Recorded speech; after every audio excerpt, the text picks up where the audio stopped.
The next networking service we're going to look at is called NAT, or Network Address Translation. NAT was developed because we were running out of IPv4 addresses, and NAT is a tool that we can use so that many clients can share one or a few public IP addresses, so that we can now have many more people connected to the internet, not requiring their own independent IP addresses. We have several different types of NAT. We have static NAT, which is a one-to-one relationship.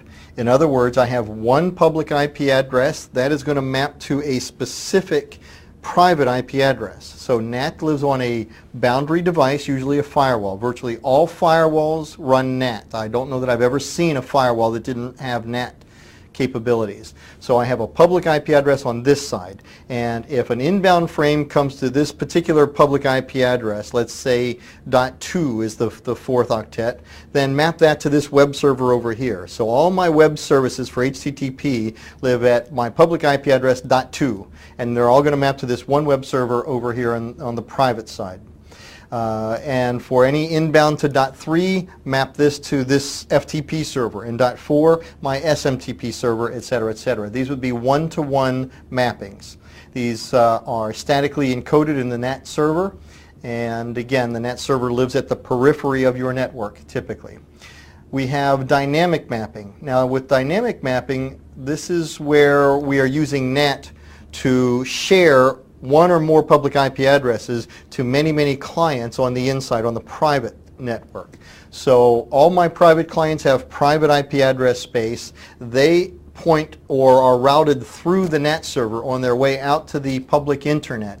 And the NAT server translates their private IP address into a public IP address that can communicate or commute the public internet. When the reply comes back in, what the NAT server does is he figures out what client asked for this frame, and then he forwards the frame by substituting private addresses and delivering the frame to the client on the private network. That's the dynamic mapping. And finally, we have port address translation. Port address translation is a subset of NAT. Again, just like I never see a firewall without NAT, I never see NAT without PAT. Port address translation allows one public IP address to be split up by port number and be directed to different internal servers. So let's imagine I only have one public IP address. That would be 100.100.100.100. I could say 100 port 25, send it to this mail server. 100 port 21, send it to my FTP server. 100 port 80, send it to my web server. So I have all inbound frames coming into IP address 100.100.100.100, but depending on the service that the inbound frame is looking for, I can map that to specific internal servers by the use of PAT. So I have static mapping, I have dynamic mapping, and I have port address translation. And here's a diagram of that port address translation. As you see, there is only one public IP address, but as public clients send requests inbound into the NAT server, again my firewall, they will make those requests to specific port addresses. And my NAT server is then programmed, if you see an inbound frame asking for this port number, send it to this private IP address server, such as 10.0.0.1 in this particular example. Different port number, send it to .2. A third port number, send it to 0.3, etc. So using PAT, I can use one public IP address and support a number of internal services to provide those services to public clients. So PAT is a very useful component of NAT, and almost all servers that run NAT also run PAT, even though they're two discrete protocols. The next networking service we're going to look at is called the Network Information System.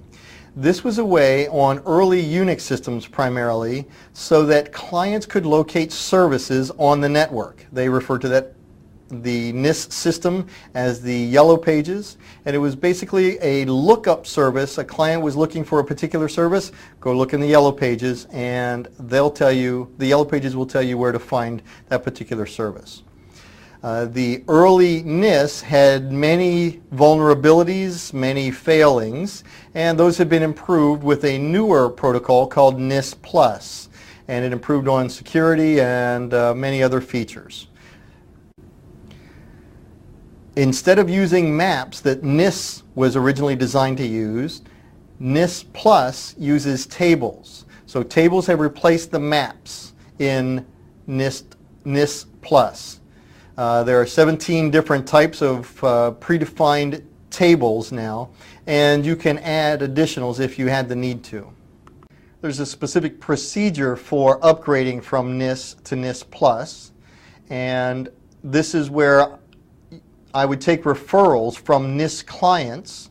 I would refer them to the NIS Plus tables, and then I can remove the old NIS maps, as we see in the diagram. One of the major benefits of NIS Plus is the addition of authentication. In the early NIS days, any client could query the Yellow Pages or the NIS servers for a mapping of where services are located on the network. What did you just tell the bad guy? You told him where to go find the most vulnerable of systems and services. These days, we want to authenticate every request. I won't answer your question until I know who you are. In addition, I won't add your information to the NIS Plus tables unless I know who you are.